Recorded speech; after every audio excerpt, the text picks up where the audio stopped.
Good morning, everyone. Today we will learn how the classes will be defined in Java and what are the concepts which are used there.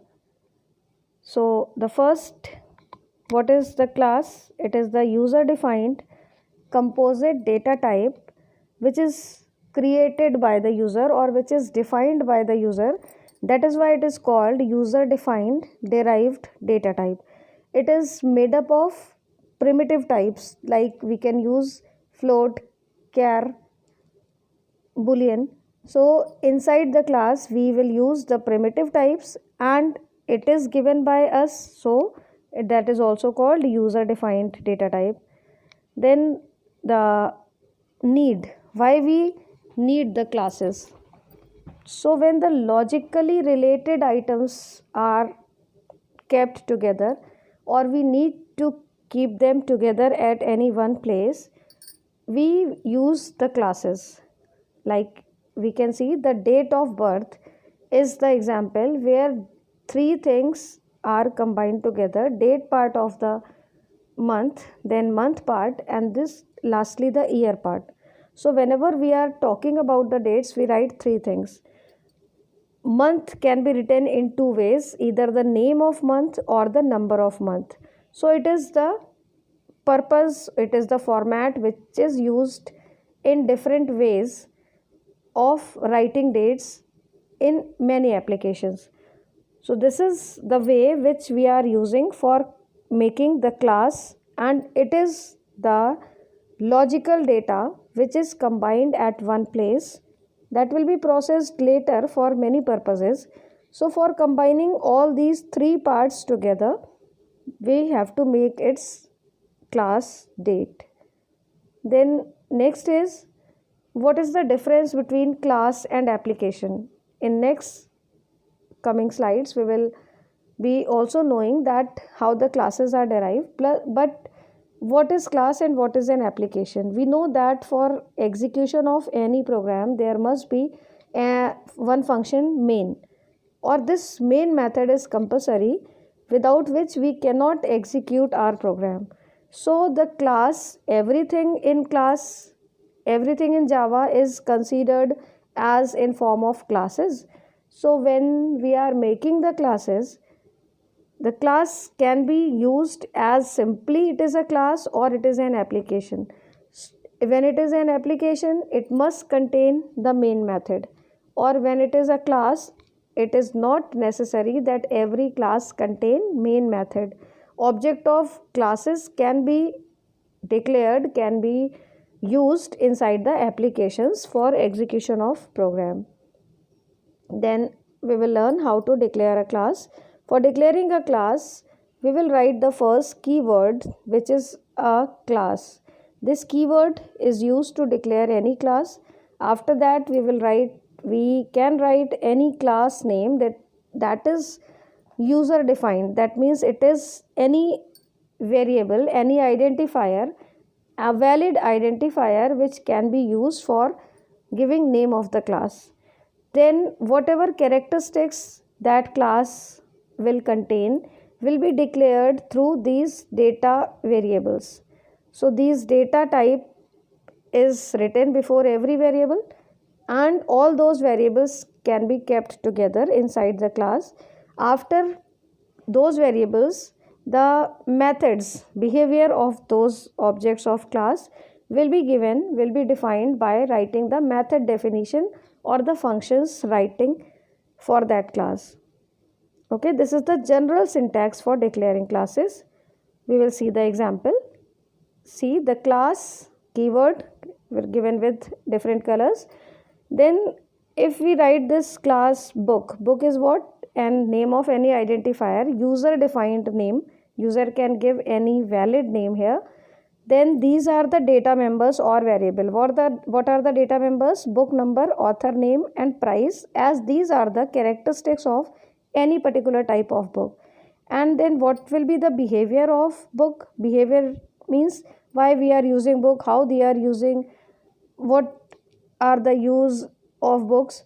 So books are used for issuing, returning, we are getting the information printed of any book. So these are the methods of class or the behavior of class, and this is the behavior part which is shown by the methods and the data members declared earlier. Now the next is how to declare object. When the class has been declared, after class declaration we must declare object, because actually we will work on the object, not on the class. Class is just a template. So object can be defined, they can be declared in two different ways. First line is that we have taken the class name was book. So this is the example.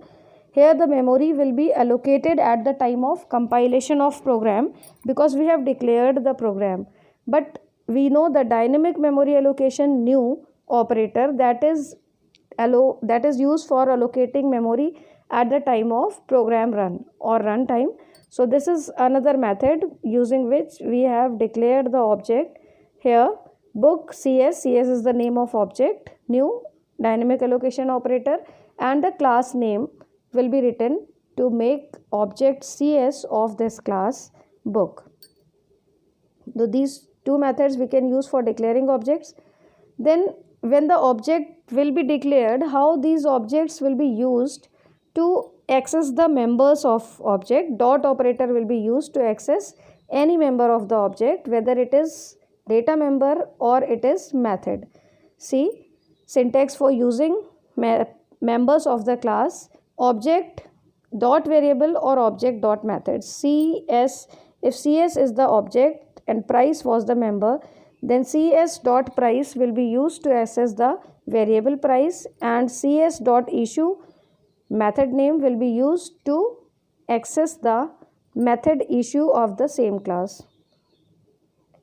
Then the control access specifiers will be used inside the classes, because as we know that class is a part of main important feature of object oriented programming. There we have learned about the data abstraction. That means only essential things will be shown, not everything. So what are the things through which we can control the accessibility of these things are access specifier. These are 4. Public, they can be public as the name suggests, they can be used anywhere. Public members can be accessed by any other class or any other package or any other subclass. Then it is private. Next one is private. The private members can be used inside the same class only where they have been declared.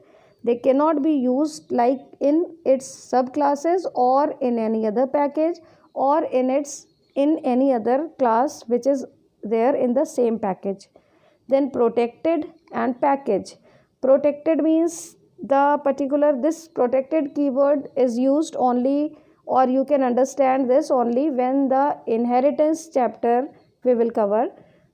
Here we can explain you only that protected is the access specifier which is only used for accessing the data members of superclass in their subclasses, whether the subclass in their same package or in its different package.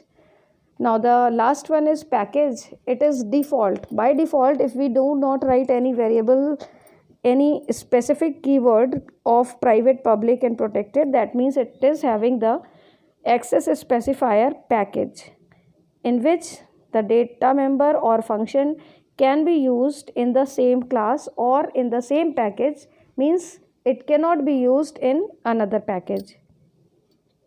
This is the table for accessibility of these private, protected, public, and no modifier means it is package. So you can see from this that same class accessibility, private is accessible only inside the same class. Okay, but if we are talking about other classes of whether from subclass, whether from other package, whether from same class of other package or different package class or subclass, private member is not accessible anywhere. This part actually we have to learn only the private and public this year only.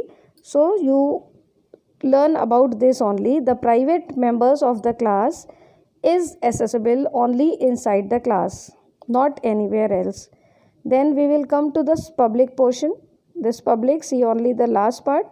In public portion, the public members of the class are accessible inside the same class, inside the same package and inside the subclass, then same package non subclass, then different package subclass, then different package non subclass. Means summary is that the public members are accessible anywhere.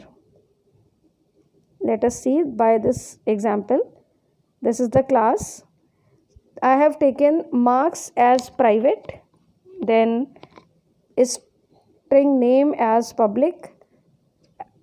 Grade has not given any particular keyword, especially in the beginning, so grade will be taken as default access as specifier, and phone number is protected. Similarly, two methods, show and disp, I have declared. Show, before show methods I have written private, so show method is private, but before disp we have not written anything. That means disp is a package accessibility. Then what will be the error or what will be the effect of these accessibility when we declare object here? Here the object has been declared, this line object declaration. Then we are declaring the SOP obj.marks. Now from this marks portion, what is the type of marks? See, the marks is private. If it is private, that means this private marks and this private show, these two things will not be called inside any other class, because this is another class where these two have not been declared. So whenever we are going to access the value of marks, like in this line, as it is a private member, and we are going to access the value of show as it is also a private method, so these two lines will show compile time error, because we are trying to access the private member of the class. But if we want to access name and grade can be accessed because they are not private. Similarly, disp method is also correct as it is accessible inside any other function. So name will be printed, grade will be printed, and disp method will be called, so the output from disp will also be printed. Here the output I have taken after removing the error, or after making these error statement as a comment, because when the statement number 2 and 3 have written there, then the program will not compile. So before execution, these two statements are not executed or they are made as a comment, then only you will get the output. Okay, you must be knowing now what will be the difference between private and public. So this way we can declare the classes as well as their accessibility of the members inside the class. Okay, thank you class.